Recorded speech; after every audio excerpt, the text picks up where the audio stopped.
Have you ever stopped to think about how our understanding of, well, everything ourselves, our relationships, even society, is constantly being shaped, often in ways we don't quite see? We live through stories, we create meanings, we interact, and all these things quietly build the reality we perceive. They really do. It's the invisible architecture in a way. Exactly. And today, we're going to dive into a concept that really tries to map that architecture. It comes from Jalan Simoonovich's Cognosystemic theory of human psychosocial relational construction, TCCR for short. Quite a name. It is.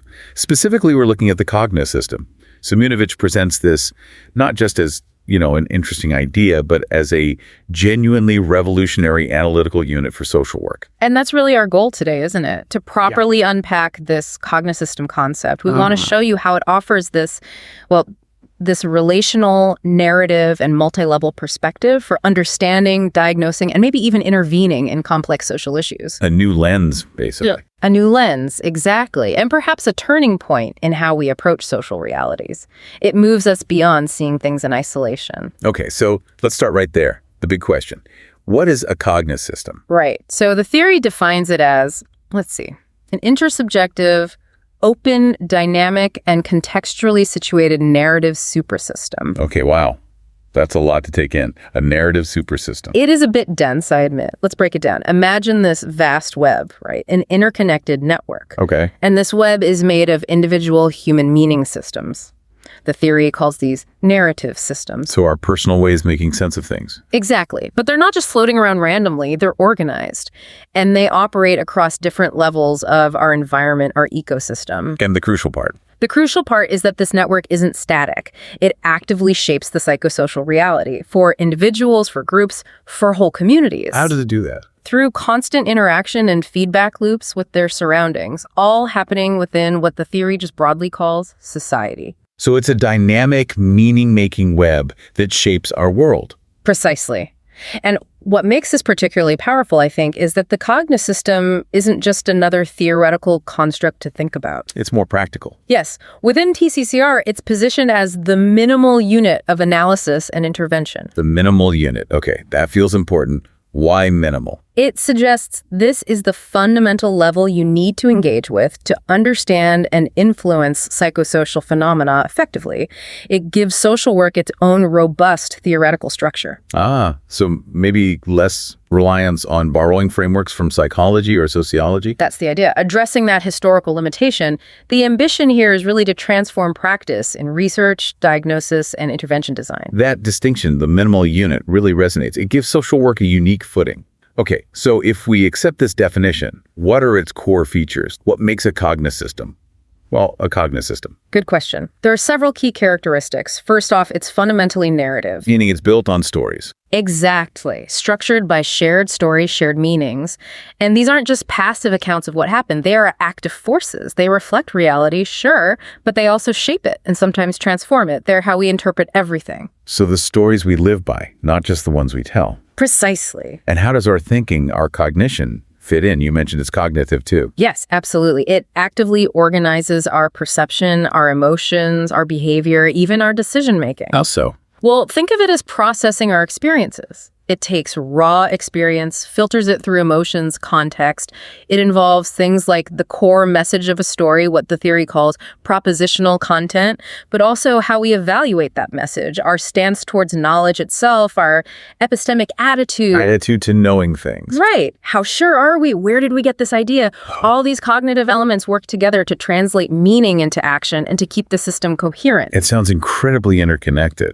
Yeah. Which I guess leads to its systemic nature. It's not just a random collection of narratives. Definitely not. It functions as a whole composed of deeply interrelated parts.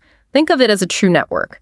Narratives interact constantly across different levels. It forms this kind of cybernetic ecosystem. Cybernetic ecosystem. Interesting. The whole is definitely more than the sum of its parts here. And this interaction implies it's also relational, right? It changes based on how different narratives connect. Yes, very much so. It's never static.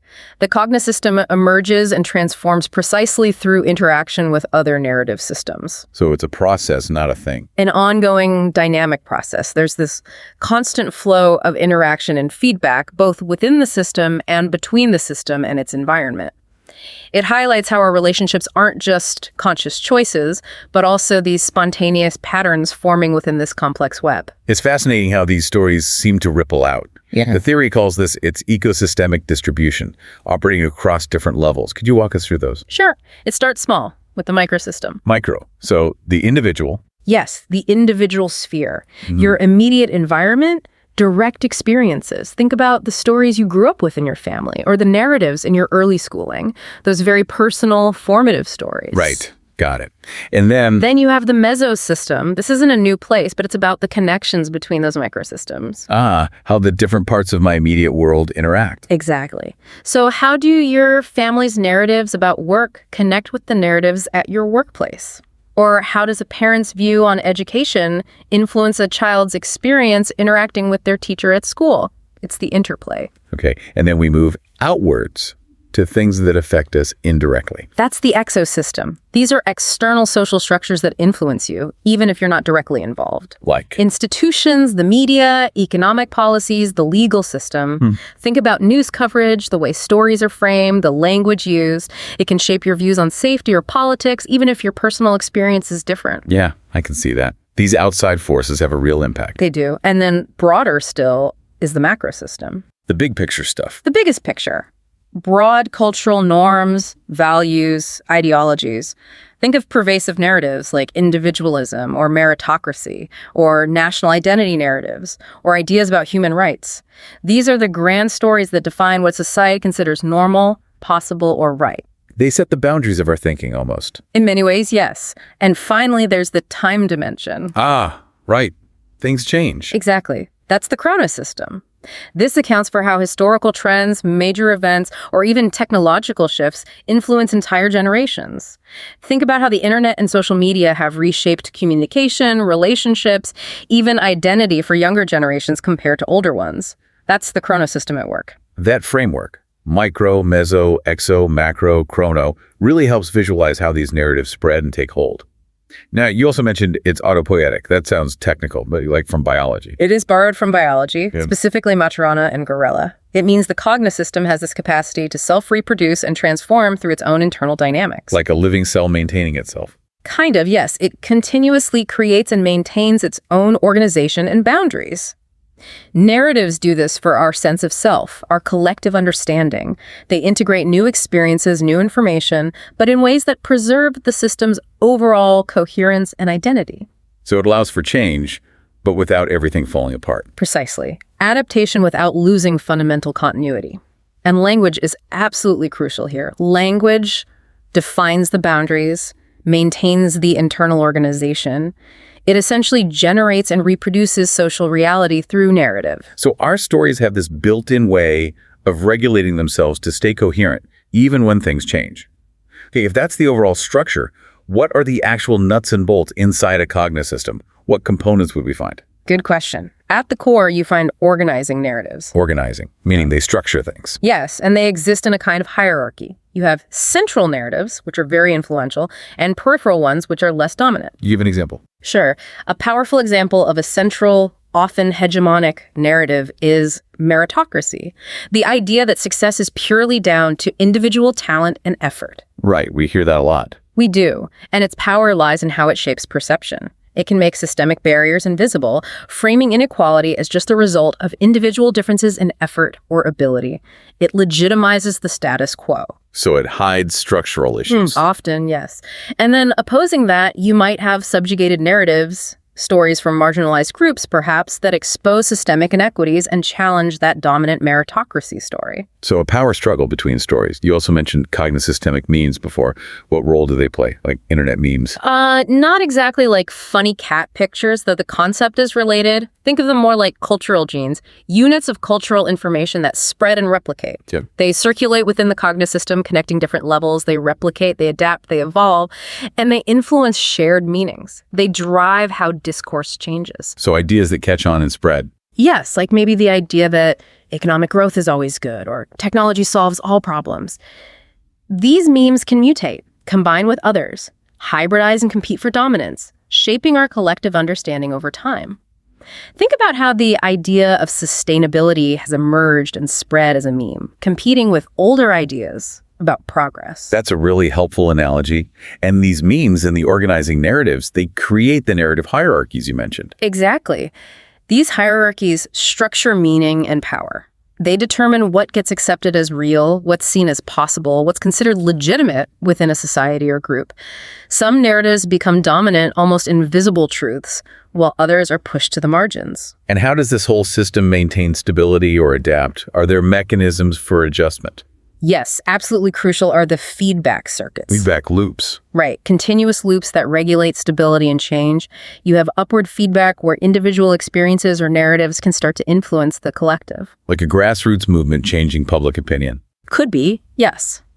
Then there's downward feedback, where dominant societal narratives shape individual beliefs and actions. Think advertising or political messaging. Okay. And also horizontal feedback interactions among narratives at the same level, maybe competing ideas within a specific community or profession. These constant adjustments allow the system to adapt and maintain coherence. So with all these components working together, what are the main functions of a cognosystem? What does it actually do for us individually and collectively? It does several critical things. First, it organizes the psychosocial meaning of our experiences. It gives meaning to things. Yes. Our narratives act as frameworks that shape how we interpret events, and crucially, how we feel about them. They influence our emotional responses. And our sense of self. Definitely. It defines identity and relational bonds. The stories we tell about ourselves and our groups provide a coherent sense of self over time, and they define who we are in relation to others within that network of meaning. It places us. So it also acts like a filter for reality. Very much so. It filters, translates, and adapts contextual influences. It's the frame through which we perceive and respond to the world. Someone from a very collectivist background will likely interpret interdependence and obligation very differently than someone from a highly individualistic culture, even if the situation looks the same from the outside.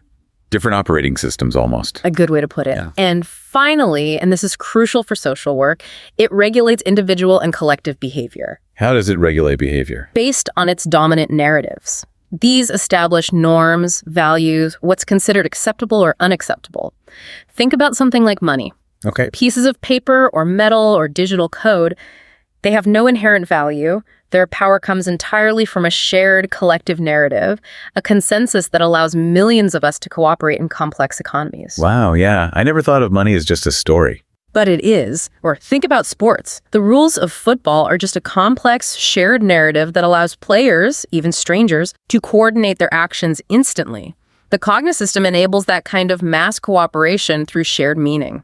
That's powerful. How these invisible stories literally structure our interactions. Okay, bringing this back to social work. Yeah. How can practitioners actually use this concept? What's the practical payoff? This is where it becomes a really valuable tool. The Cognosystem helps social workers diagnose dysfunctional, oppressive, or contradictory narrative configurations. Meaning they can identify harmful stories. Exactly. They can see how rigid or unhelpful stories might be trapping individuals or groups. Think about narratives of shame or helplessness or narratives that perpetuate cycles of abuse. Understanding the narrative structure is key. So it helps them see beyond just the surface problems. Yes. It allows them to understand how meanings guide social practices. They can analyze the underlying narratives that enable cooperation, like we discussed with money, but also narratives that sustain problems, like stigma or discrimination. And the goal then becomes changing those narratives. Precisely. It equips them to design interventions aimed at transforming narratives and facilitating processes of change. It's about helping people and communities rewrite limiting or harmful stories, fostering agency, resilience, well-being, empowering them to co-author new realities. This really does sound different from traditional approaches. How would you say the Cognosystem contrasts with units like the individual, the family, the community, things social work often focuses on? That's a key distinction. Those traditional units often imply something more fixed, more structural. The Cognosystem, however, isn't primarily about a fixed entity or a material structure. It's a dynamic network of meaning. So it's about the flow, the relationships between meaning. Exactly. It's constantly shifting, transforming, and crucially, its focus isn't on the material structures themselves, the family unit, the organization, but on the narratives that create, sustain, and organize those structures. It's about the software, if you like, not just the hardware. The stories that give shape to the structures. That makes sense. And I imagine this complex idea doesn't stand alone in the TCCR theory. How does it link with other concepts? No, it's deeply interconnected. We've touched on some links already. Its basic building block, of course, is the narrative system, the individual meaning system. Right. Then there's the concept of intersystemic friction. Friction, like conflict. Conflict, tension, inconsistencies between different narrative systems within the Cognosystem. This friction isn't always bad. It's often the engine of change, prompting adjustments and transformation. Okay. And you mentioned narrative hierarchies before. Is that related to hierarchical displacement? Yes, precisely. Hierarchical displacement describes the process by which narratives move up or down in that power structure. A marginalized story might gain influence and challenge a dominant one, potentially displacing it. Think about social movements trying to shift dominant narrative. I see. And lastly, mimetic transformation. How does that fit? That relates back to those Cognosystemic memes we talked about. The cultural genes? Right. Mimetic transformation is the process by which these memes mutate, hybridize, and strategically influence shared meanings. It's about how the symbolic landscape of the Cognosystem evolves through the spread and adaptation of these cultural units. It really paints a picture of a living, evolving system of meaning. It does, and connecting all these dots, you can see why the Cognosystem is arguably the most significant theoretical contribution of the TCCR. It really aims to reconfigure how social work observes, interprets, and yes, potentially transforms human reality. Moving beyond those older limits. Yes, towards a perspective that's much more situated, ethical, complex, and attuned to the fluidity of our interactions and the power of narrative. It's a profoundly different way to engage with the complexity social work deals with. So as we finish this deep dive, perhaps a final thought for you, the listener. Take a moment to reflect on the stories that shape your world. How deeply ingrained are they? How many of your assumptions, your reactions, your beliefs about what's possible are guided by narratives you might not even consciously recognize? Understanding their hidden power isn't just academic. It might be the key to not just observing, but actively co-creating a more responsive, maybe more just future. What stories are running your life right now, and what new narratives might you consciously choose to explore?